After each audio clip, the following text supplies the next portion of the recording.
Good morning, students. So today we start with the new chapter, solid state, which is the last chapter for your portion of second term examination. So introducing the chapter today, from the title itself, it's clear that in this chapter we are going to discuss one important physical state of a matter, which is solid. So the main characteristics of solid already we have studied from the lower standards, and we know very important characteristics of solids. So directly here we have to start with two important types of solids discussed in the chapter. The first one is crystalline solid and second one is amorphous solid. So these words are also not new for you. With examples, we have been studying the concept of crystalline and amorphous solids. So in examination, question is directly asked, distinguish or differentiate between crystalline solid and amorphous solid. So 4 points you can write, like, okay, we can give the first point. First point ये दे सकते हैं, in crystalline solids the particles are arranged in a regular pattern. Okay, in crystalline solids particles are arranged in a regular pattern. Now what are particles here? Particles can be atoms, ions or molecules. Okay, particles can be atoms, ions or molecules. So if the particles are arranged in a regular pattern, then that particular type of solids are called crystalline solids. And if there is irregular pattern of arrangement of particles in the solid, then they are categorized as amorphous solids. So that is one distinguishing point. Now second point can be crystalline solids are having sharp melting points, but amorphous solids are not having sharp melting points. Okay, so very simple distinguishing points are given in the text. Any 4 distinguishing points you can select, okay, and you can write. We start with the main definitions here now. The space lattice. Space lattice means the arrangement of the particles in the space. The 3-dimensional arrangement of the particles. Particles can be atoms, ions or molecules. So the 3-dimensional arrangement of particles in the space in a solid is called space lattice. Now the next term, as you can see here, unit cell. Now what is a unit cell? Unit cell, okay, can be defined as a regular repeating structure. Okay, a regular repeating structure in a crystalline solid are called unit cell. Okay, now a very simple example, one game we know, cube, the game of a cube that you play. Okay, the cube containing, okay, a fixed number of square boxes. Okay, so that single square box which will, okay, which are joining with each other and they form a cube. That single small square box you can consider as a unit cell in any crystalline solid. So unit cell is a repeating pattern or repeating structure which is arranged in a definite pattern in a solid, crystalline solid. They are called as unit cell. Now we have different types of unit cells. In that first one is simple cubic cell. Now this single cube that you can see here, it is a simple cube. Okay, and the structure is more important here. What is the structure of simple cube cell here? This is the main cube. Okay, and these red circles here are nothing but the particles which are arranged in a definite pattern in a simple cube cell. And we already have understood that these particles can be, okay, these particles can be atoms, ions or molecules, and generally we use the word spheres. Okay, particles are represented as spheres in the diagrams of different types of unit cells. So here we have a simple cube cell, okay, cell, and we have these particles. Now there are 8 corners in the simple cube, as you can see here. Okay, 8 corners and 8 particles are arranged in these 8 corners. Okay, let us understand how many faces. You know what are faces? How many faces this particular simple cube is going to have?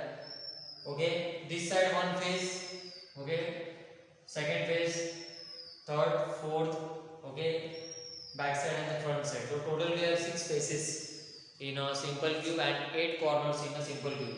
Now the main concept that you have to understand here, what are the number of particles, how many number of particles are present in a simple cubic cell and how we can calculate that. Okay. So number of particles present in a single cubic cell, okay, having 8 corners, okay, 8 corners and 8 particles, 8 corners and 8 particles, 1 out of 8 means 8 particles present in a single cubic cell, okay, having 8 corners, and after simplifying we get the answer 1. Okay, so the value of number of particles present in a simple cubic cell is 1. Okay, and this number of particles present in any unit cell is represented by Z. So SCC, value of Z will be equal to 1. Okay, now second type of unit cell is body centered cube. Now body centered cube, okay, what is the difference between simple cube and body centered cube? वो भी समझेंगे हम. In this diagram only I can explain you the difference between simple cube and body centered cube. Okay, we show one particle, okay, one more extra particle at the center here in this diagram. Okay, that's why it is called as body centered cube, because at the center we have one more extra particle which can be atom, ion or molecule, and we get this structure for BCC, body centered cube. So let us calculate the number of particles, that is value of Z for BCC. So we start from this particular calculation which we have seen for simple cube. तो यहाँ पे अभी हम लोगों को BCC unit cell में कितने number of particles को फाइंड आउट करना है. तो how we can find out? Look here, this part remains same because already we have the cube structure ना. सिंपल क्यूब स्ट्रक्चर पहले से ही यहाँ पे है, तो this part you have to write here as it is 1/8 into 8. Okay, now what is the difference? One more particle is present at the center. Okay, one more particle is present at the center, so you have to write 1/8 into 8 plus 1. Plus 1 means this extra particle, so answer will be 2. So the value of Z for BCC will be equal to 2. Now very important, the last and the third type of unit cell, face centered cube. Now for face centered cube we have to calculate the value of Z. कैसे calculate करेंगे? Look at this particular diagram once again. Simple cube, then we have seen body centered cube. Okay, now we have the third type of unit cell, that is FCC. For FCC already we know that a cube is having 6 faces. Okay, 6 faces, 1 2 3 4 front side, 5 and 6. So there are 6 faces, and 6 faces will contain 6 particles at the center. So this is a, for example, this particle present on the front side, the first phase, then second particle on the back side at the center, second particle here. So two phases are over, third, fourth phase, and then top phase and the bottom phase containing particle at the center. So 6 phases are containing 6 extra particles at the center. But how they are shared with the remaining unit cells, that we can understand with this particular calculation here. So how to calculate the value of Z for FCC, phase centered cube. So already we have cube here. So 1 upon 8 into 8, this part again remains same, plus 6 particles at the 6 faces of cube. But these 6 particles or spheres, half of the part is shared by the neighboring cube particles. So the 6 faces containing 6 particles, spheres, half part is shared by the neighboring cubes. That's why you write down half into 6. We can't directly add 1 plus 6. Try to understand, ये आपको समझना है. Because ये एक single unit cell है. तो वैसे neighbouring unit cell भी होते हैं. तो 6 फेसेस पे अगर 6 पार्टिकल्स हो, they are shared half. So half into 6 phase, so this will be 1 plus 3, 4. So value of Z, number of particles present in a face centered cube, will be equal to 4. Now why we are studying this particular concept? Because the very next concept is calculation of density of a crystal. Numericals are asked on this particular part.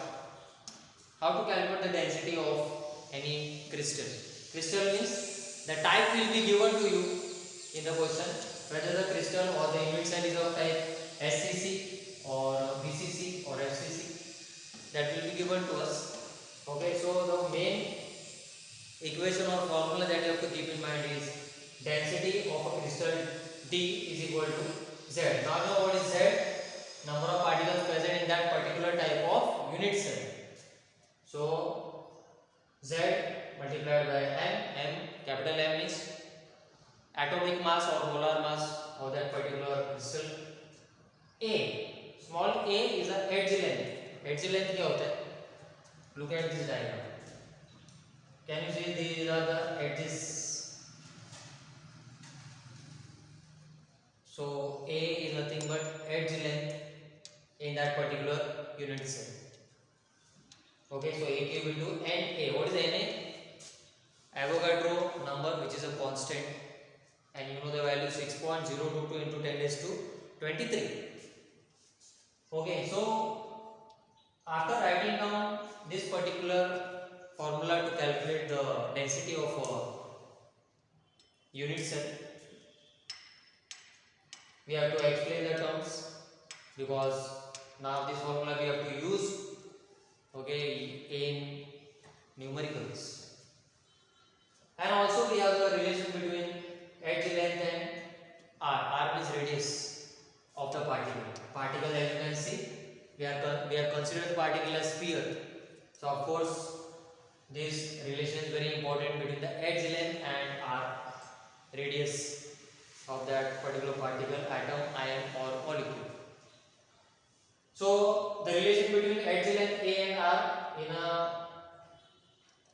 simple cubic cell containing any type of particle is R is equal to A upon 2.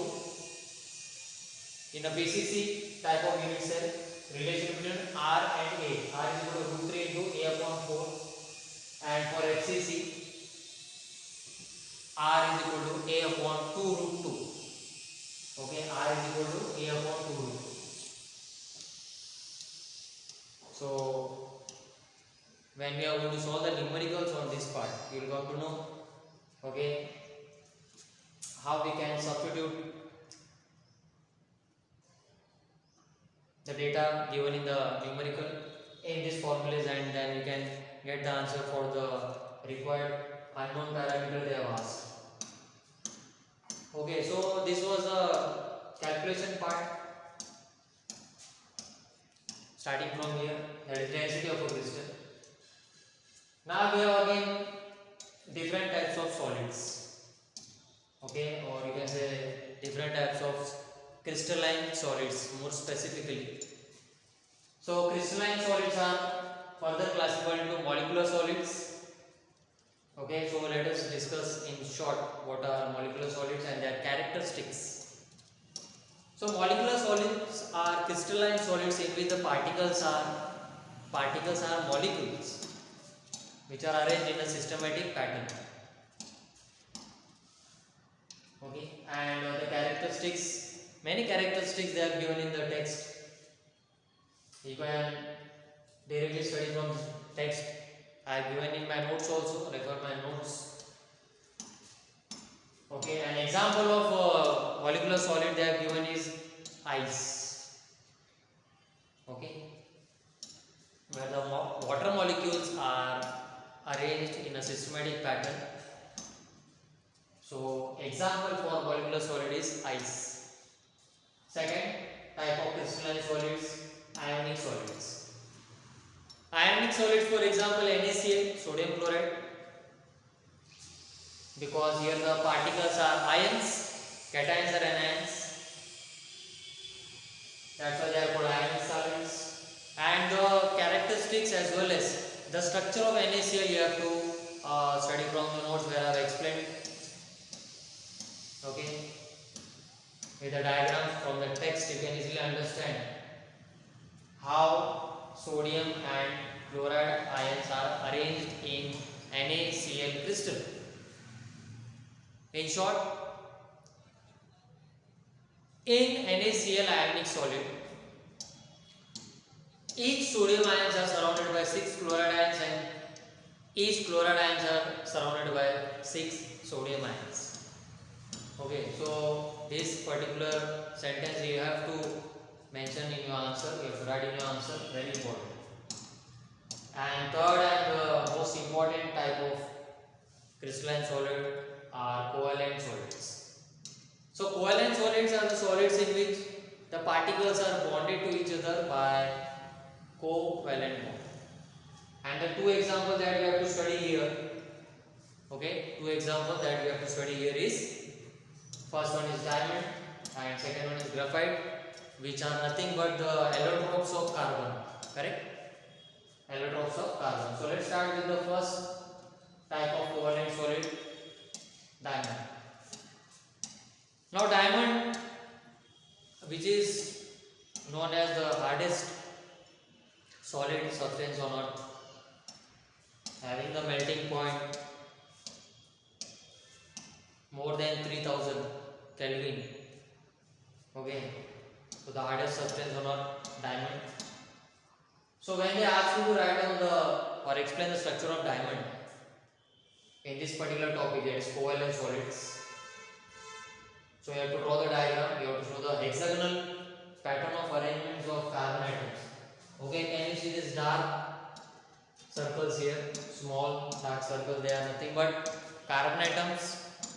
And this particular pattern you can see three-dimensionally in the space, three-dimensional arrangement of carbon atoms in the form of hexagonal rings. Okay, each carbon atom here in diamond, they are sp3 hybridized. Now what is the meaning of sp3 hybridization? Already we have studied in 11th standard. sp3 hybridization, where each carbon atom are bonded by single covalent bonds. They are bonded by single covalent bonds. That's why the hybridization of the carbon here you have to write down that each carbon atom is sp3 hybridized. And 2 or 3 important properties of diamond you can write, okay, and that will complete your answer. The second type of covalent solid or the allotrope of carbon, graphite. Now see the structure of the graphite here. Again we have hexagonal pattern of arrangement of carbon atoms.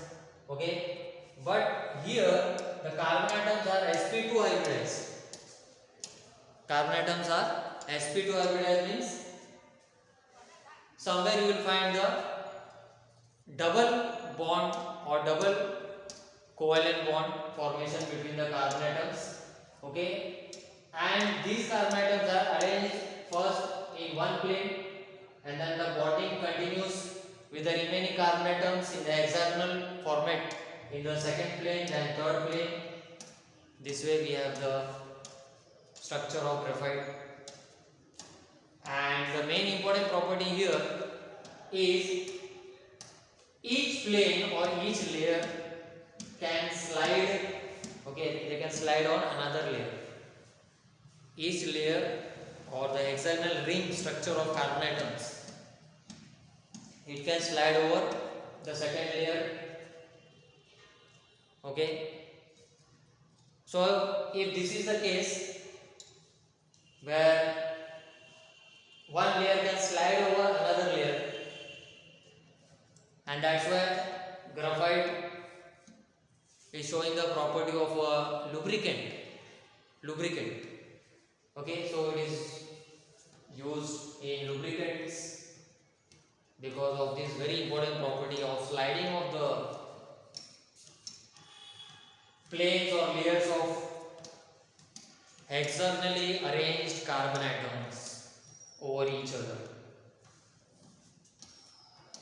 So with this particular type covalent solid, dear students, we complete the first part of the chapter, solid state. And of course, when you watch this video and refer my notes simultaneously, okay, you will get more understanding. So in our next lecture we are going to solve one numerical. Okay, I will explain one numerical, and then we will continue with the last part of the chapter, that is defects or imperfections in the crystalline solids. Okay, and diamagnetic properties of solids. So that will continue in our next lecture. So this is all for today in our lecture. We will continue next time. Take care. Have a nice day. Thank you.